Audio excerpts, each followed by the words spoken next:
అత్యున్నత మాకు ప్రియమైన దేవుని బిడ్డలందరికీ ఉదయకాల సమయంలో మన ప్రభు అయిన యేసుక్రీస్తు శ్రేష్టమైన నామములో మీ అందరికి కూడా శుభం తెలియజేస్తున్నాం. బాగున్నారు కదా? మీరు కుటుంబాలంతా కూడా క్షేమంగా ఉన్నారు కదండి? ప్రభు నిండికాల సమయం అంతా కూడా మనల్ని కాచి కాపాడి ఈ దినమును మనకు బహుమానంగా ఇచ్చినాడు కాబట్టి ఆయన పరిశుద్ధ నామానికి మహిమ కలుగును గాక. పరిశుద్ధ గ్రంథంలో అనేక కృపవార్తల కోసం మనం ఎదురు చూస్తున్నాం కదా. నేటి కృపవార్త దేవుడు మనకు అనుగ్రహించి ఉన్నాడు. కీర్తన గ్రంథంలో నుంచి 65వ కీర్తన 11వ వచనం. కీర్తన గ్రంథము 65వ అధ్యాయము 11వ వచనం. సంవత్సరమును నీ దయా కిరీటము ధరింపు చేసి ఉన్నావు, నీ జాడలు సారము వెదజల్లుచున్నవి. Praise the lord. దేవుని నామమునకు మహిమ కలుగును గాక. దేవుడు సంవత్సరమును నీ దయా కిరీటమును ధరింపు చేసి ఉన్నావు, నీ జాడలు సారం వెదజల్లుతున్నావని భక్తుడైనటువంటి దావీదు గారు అంటున్నాడు అనమాట.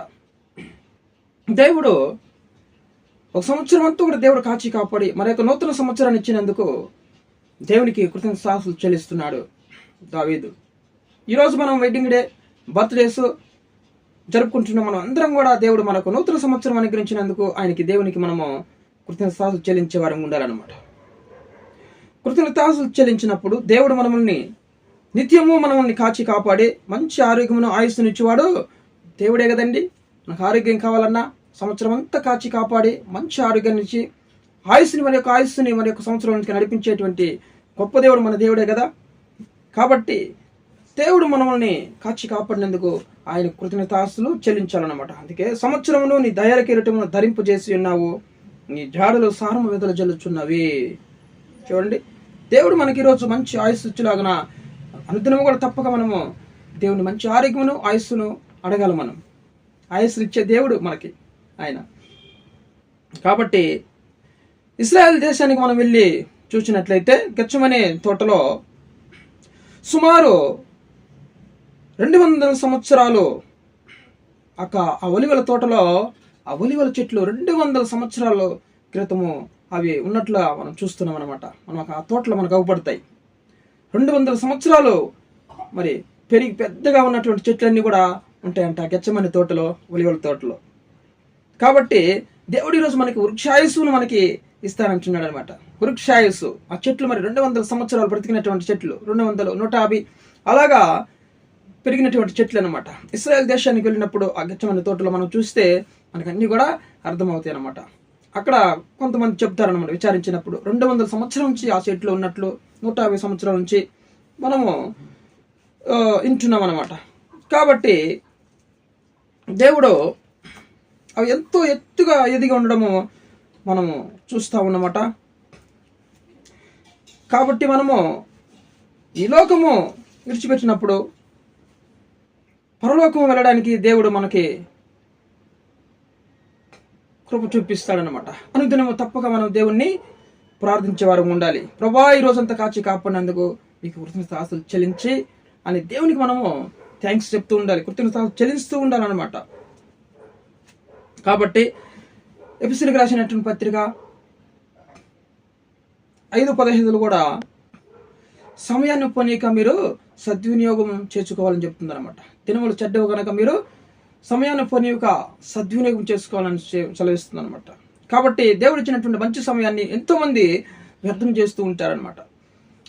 దాన్ని దుర్నీతి పనులు చేసుకుంటారు. ఆ సమయాన్ని మనము సద్వినియోగం చేసుకోవాలన్నమాట. ఆ సమయాన్ని వాడుకోవాలి. దేవుడు ఇచ్చిన సమయంలో మనము ప్రార్థన చేయడము, దేవుని స్తుతించడం, కనపరచడము, ఆరోగ్యమడము, దేవుని కొరకు మనము అనేక పనులు చేయడము, ఆ కొద్ది సమయంలో దేవుని మనము అవకాశం ఇవ్వాలన్నమాట.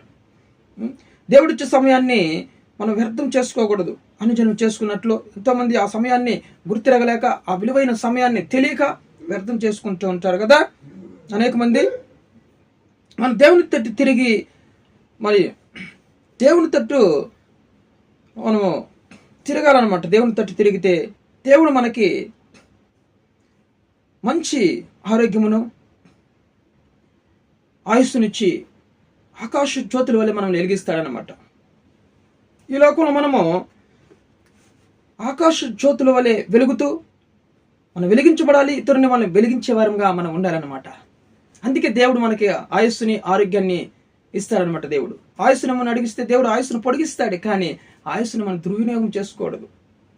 ఆయుస్సు మనకు పొడిగించాడులే దేవుడు అని మనం ఇష్టానుసారంగా నడుచుకోకూడదు. మనం మారుతూ ఇతరులని చూడండి వెలుగులోనికి నడిపించడం నేర్చుకోవాలి. మనం వెలగాలి, ఈ లోకంలో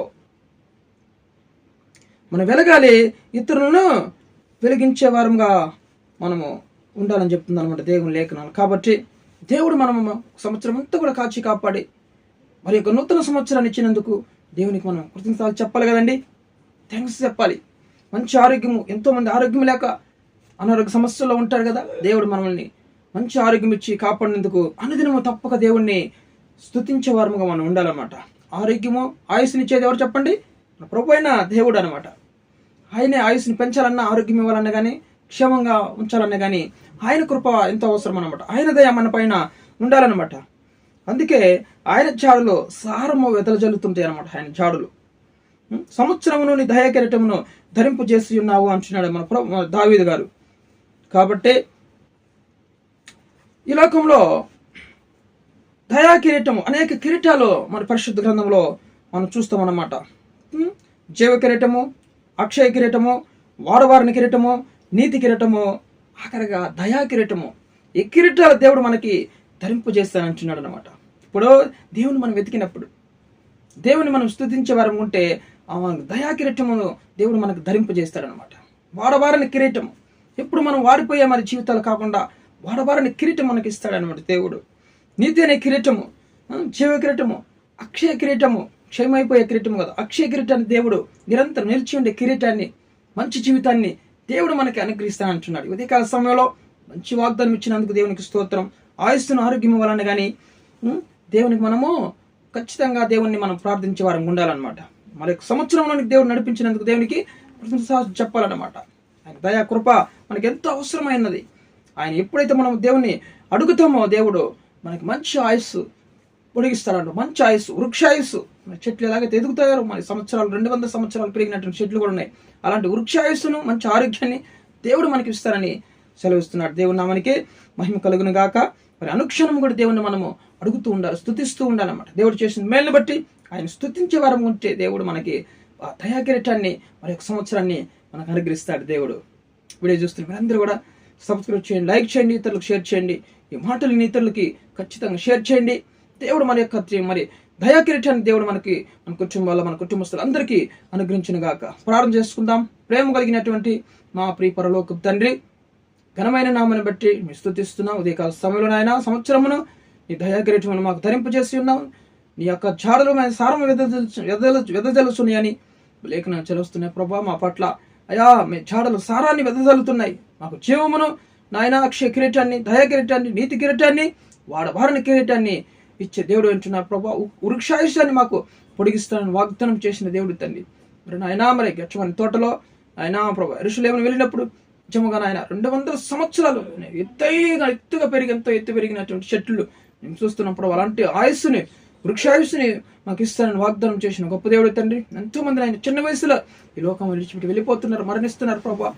దేవా అందరిని కూడా కాపాడండి. మంచి ఆరోగ్యమైన ఆయుస్సునిచ్చి ప్రతి ఒక్కరిని కూడా కాచి కాపాడమని ప్రార్థిస్తున్నాం. సమస్యలను విడుదల తెచ్చేయండి ప్రభా. ఉద్యోగాలకు బాధపడుతున్నారు, ఉద్యోగాలు తెచ్చేయండి. వివాహం కాని వారికి మంచి వివాహం సమకూర్చండి. గర్భంలో లేని వారందరూ కూడా ముట్టిన ఆయన మంచి గర్భాలను అనుగ్రహించండి. కరిమేసి తెలిమి సుఖ ప్రసవాన్ని అనుగ్రహించండి. ప్రయాసం అందరిని కాపాడండి. కుటుంబంలో సమాధానం, నెమ్మది, ఐక్యత కలిగించిన ఆయన సహాయం తెచ్చండి. చిత్త నెరవేర్చమని ప్రార్థిస్తున్నాం. యేసు క్రీస్తు జీవం కలిగిన నామములో ప్రార్థన అడిగి వేడుకొని పొందిన పరలోకపు తండ్రి, ఆమేన్.